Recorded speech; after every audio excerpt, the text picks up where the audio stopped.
Thank you all so much for stopping by today. So I want to share with you a plant haul that we just completed. I thought this would be a perfect time while I get everything out. I can show you what we purchased, but I also wanted to update you on what's been going on. It's been a really eventful weekend, and I want to share with you. I'll give you a quick backstory of what's been going on, and then I'll take you over to see, and then I'm going to start unloading everything and let you see what I purchased today. I think it was necessary. I do. Sometimes I buy plants and I don't think it's absolutely necessary, but I think this was great.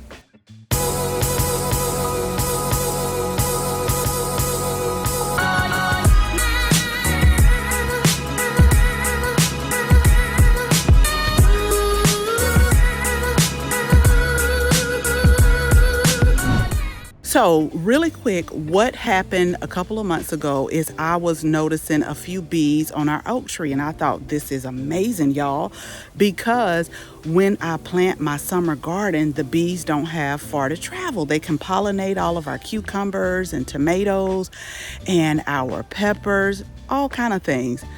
But over the course of a couple of months, I started to see that the population of the bees were increasing, and I was like, this may present a problem here. So what I'll do is I'll try to flash a picture up really quick so you could see what it is, because after I told my husband, you know, the weather's getting warmer, it started to rain a lot, and so the grass was growing, and we like to keep this area in the corner back here, we like to keep it just kind of cleaned off where we can see where we're going.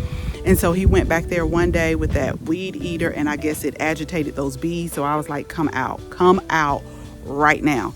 And so that is when I went on a search to find a professional beekeeper. Okay, y'all have heard me say so many times, use your resources. So you already know who I call. I call the Agricultural Extension Office. And I got a list of beekeepers in my area, and the guy, his name is Scott, and his niece, they were so helpful. So let me walk over here and show you what they have set up. But what I will tell you is just listening to them talk about the bees. They're very passionate about it. Listening to them explain the bees, explain the decrease in population of the bees, like it really sparked my interest. And then bees are really important. They're so important. So let's walk over here. Let me show you what they have done. Now, I'm not a professional, so I'm going to try to explain it the best way I can. But I think it's really cool. And again, this has sparked my interest in just being, maybe potentially having like a beehive. Okay, so I'm not going to stay out here too long, okay? Because I'm not gonna stay out here too long because they're like flying around. The other day they were kind of mellow, but I see more and more of them flying around. So they were in a hole in this tree, and let me try to zoom in.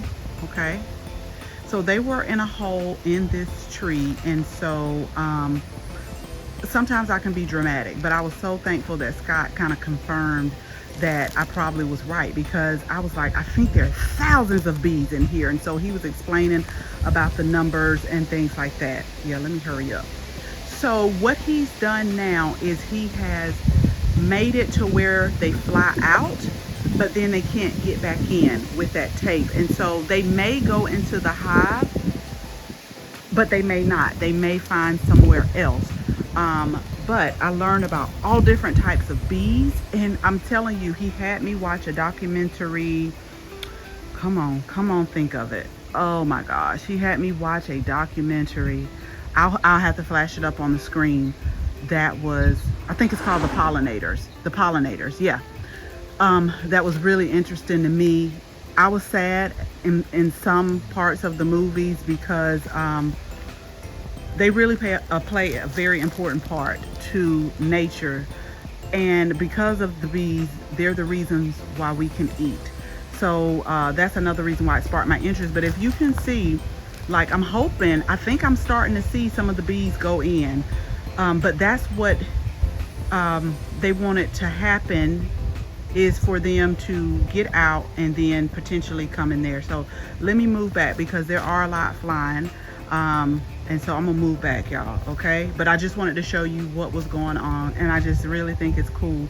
They are flying around. I don't know if you can see them like through the camera. And like I tell people, I'm not really afraid of bees. Like, I'm not one of those people that will start flapping my hands and stuff like that. Like, I'm pretty still when they're around, like now. Now the problem is when they start buzzing by my ears. That's when I have like I start like, okay, I talk to the bees like, y'all don't do that. But like I was telling Scott, I noticed that they were coming on the patio while I was there, and so he explained that they probably were looking for water, and like a bird bath back here would really be beneficial. If you can see, like, we really need to just kind of tidy up around here. Like, I didn't want to disturb the bees, but they didn't like the noise of the weed eater. But I have some pots that have flown back here, and then I wanted to rake back here. If y'all remember, a couple of years ago we planted some hostas back here. Like, they're starting to come up, but you can't hardly see them because it's like getting overgrown. I gotta see y'all, and y'all know where I'm going with this. For y'all who have been following me, you know where I'm going with this, on why I have to see what's going on back here. Okay, so now that I've shown you that, let's go ahead. I'm going to start getting the plants out, and then we'll just do different takes and go ahead and let you see what I've purchased. Now, I told y'all that I would do a video because we really have put some more fruit plants in our area. Like, I don't expect fruit this year, probably not next year, but in a few years I do expect to have fruit. Now, I still have them in pots right now because we have future plans, and I'll keep you all posted on that as time goes. But I still think, you know, like we're starting to get key limes. I still think that we can get some fruit from a lot of the plants that we have in pots. Like, we have our orange, we have a blood orange, we have a nectarine, and again, I'll do a separate video on that. I'm looking over here because y'all know I've told you so many times that squash vine borers there's something else. And so I'm looking at my zucchini plant. I was able to harvest 2 zucchinis off of this plant, but I'm looking at the way it's limped over, and I think the squash vine borers have got it. But you know what? We're not gonna worry about it. Okay, so let me start getting this stuff out, and I think it's better for me to do it this way.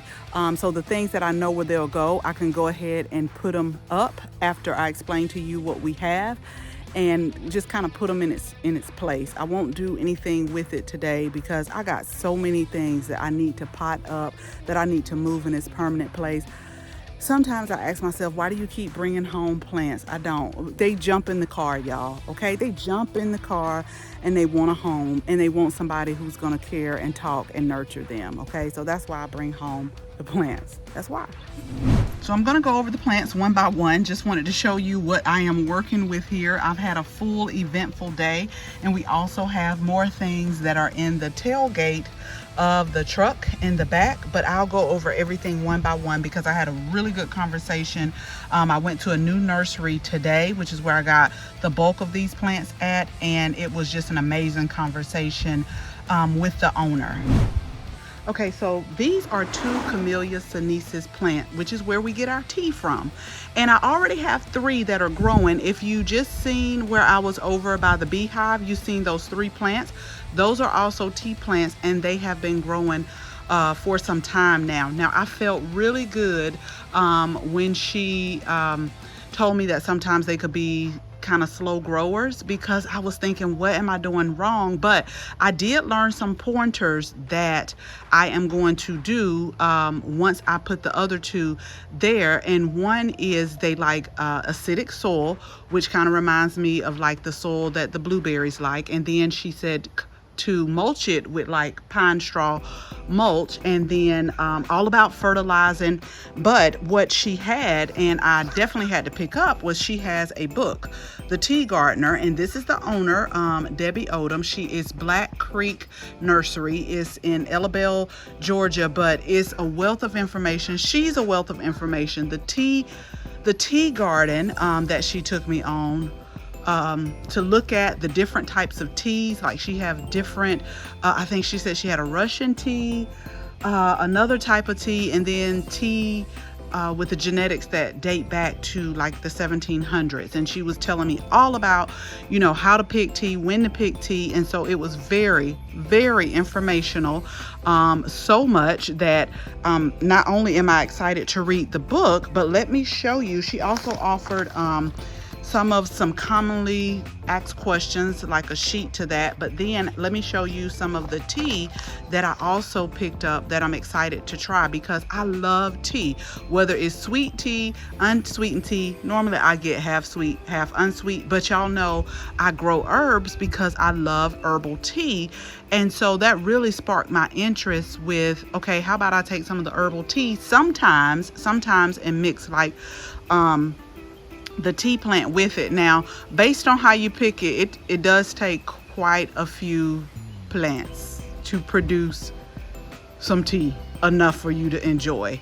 When she was telling me how you actually pick it, and I was like, yeah, I guess I'll be probably enjoying 1 cup by myself, but that's another story. Let me show you the tea that I also picked up while I was in the shop. They had so many different varieties.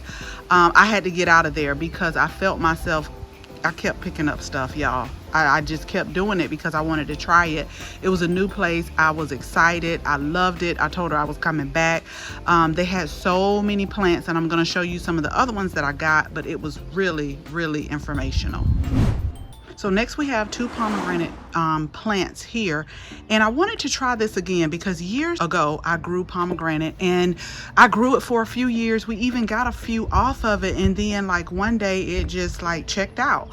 And so I want to try to grow it again. I was asking the owner about pomegranate in the weather that we're in, so I'm going to give these a try because I actually ordered the bare root pomegranate from a company, and it didn't make it, but they do have a year guarantee, so I'm going to contact them.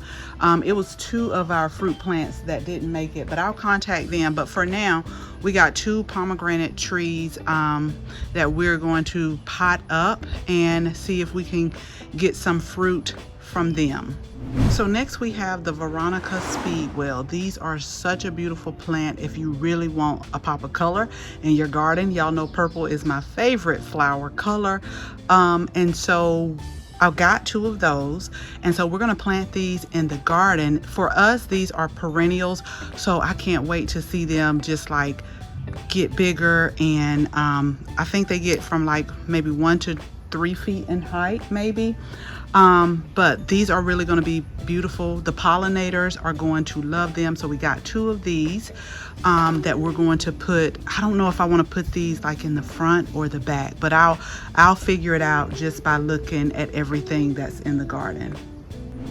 So next is the purple possum passion flower, and we are growing our first passion flower this year. We have it on cattle panel, and passion flower is one of those that need a strong support, and they get really tall. So we thought, let me give you a friend. That's what I thought. Let me give you a friend. But no, seriously, let me share with you why I really wanted to grow passion flower is because the flower is really good with calming you down, helping you go to sleep. And so I really want to be able to harvest and dry the flower and use them in teas because I'll be honest with y'all, sometimes my mind is going 50,000 miles an hour at night, and it's just hard for me to shut down because I have so many things going in my head. So oftentimes I'll drink a tea that calms and relax. And right now, like I'll drink chamomile tea at night, just kind of, you know, relax me, or holy basil. We're growing that as well. But I definitely want to try the passion flower, and so I just thought that the other one needed a friend. So we'll see how thick and how much that we get this year. The owner did tell me that this one is definitely a fast grower, so I'll be eager to see how fast it grows. So I'm going to put this in the ground on the cattle panel, and we're going to see what it does. So I had an amazing time today. Unfortunately, I spent the whole day away, so I'm really gonna have to amp it up tomorrow and really get some things done around the garden. But I am so excited to have these new plants that will be adding to the garden. So if you're not a subscriber, go ahead and subscribe, because I will be updating you on the progress of them. So as always, thank you all so much for watching this video. Make sure you share this video with your family and your friends. If you're not a subscriber, we would absolutely love to have you as a subscriber. So make sure that you tap the bell so that you can receive notification each and every time we upload a new video.